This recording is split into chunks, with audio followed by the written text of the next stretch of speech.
Bonjour à tous, bienvenue sur le podcast de la Voix de la Vente, le podcast qui vous donne envie de mieux vendre en moins de 5 minutes. Aujourd'hui, je vous emmène sur une petite route déserte à l'entrée d'un tunnel devant lequel se tient un camion à l'arrêt. Visiblement, le camion est trop haut pour passer sous le pont, mais il ne manque vraiment pas grand-chose.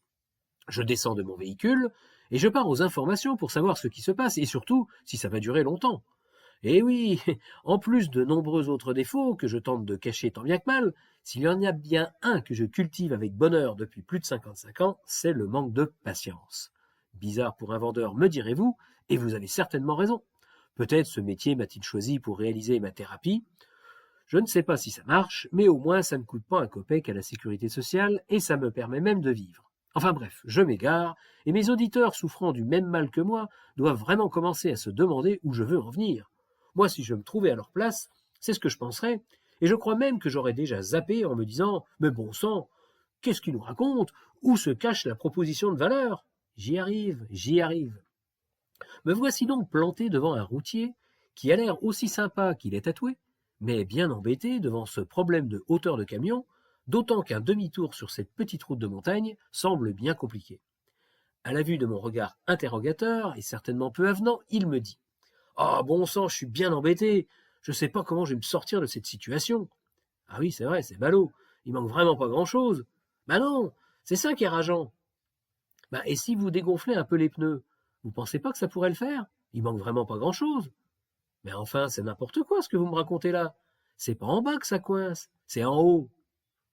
Oui, bon, vous la connaissez, hein, cette petite blagounette. Moi, je la trouve marrante, et surtout, elle est pleine d'enseignements. Elle nous parle de quoi? Eh bien, elle nous parle de la façon que l'on a de regarder un problème ou une situation.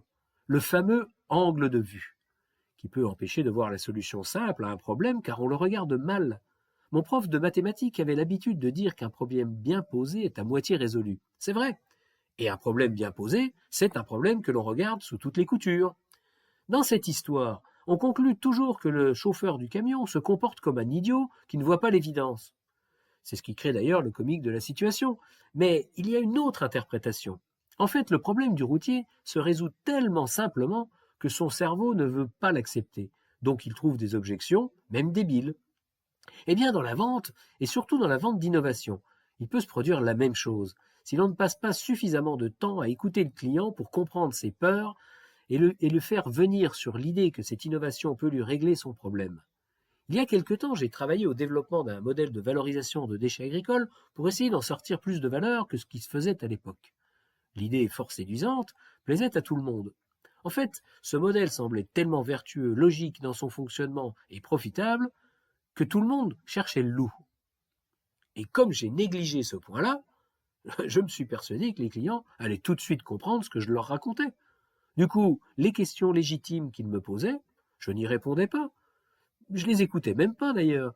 Et j'ai fini par m'enfermer dans le syndrome de l'incompris génial. Et puis j'ai même fini par me dire que ce que je faisais ne fonctionnait pas et que j'étais à deux droits d'abandonner. Ce qui m'a fait sortir de la spirale de l'échec, c'est une évidence remplie de bon sens et de simplicité que m'a dit quelqu'un un jour. Si vous démontrez avec des chiffres que votre modèle rapporte plus qu'il ne coûte, vous emportez la mise. Il a dit avec des chiffres, pas avec des paroles, pas avec des croyances. Alors oui, je sais, chers auditeurs, vous allez certainement vous dire que la voie de la vente n'est vraiment pas une flèche, et vous avez certainement raison. De ce jour, mes explications ont été plus simples, comprises, rassurantes et emballantes. J'avais accepté que les objections qui m'étaient faites se justifiaient parfaitement. Angle de vue changé. Alors, maintenant que vous avez bien ri du chauffeur et de moi-même, regardez-vous le nombril et demandez-vous si ce genre de mésaventure ne vous est pas parfois arrivé. Tellement vous vous sentiez sûr de votre fait avant même d'avoir rencontré le client pour la première fois et entendu ses préoccupations. Voilà, sur ces belles paroles, je vous laisse et je vous dis à jeudi prochain. J'espère que ma voix se portera mieux que sur la fin. À bon entendeur, salut!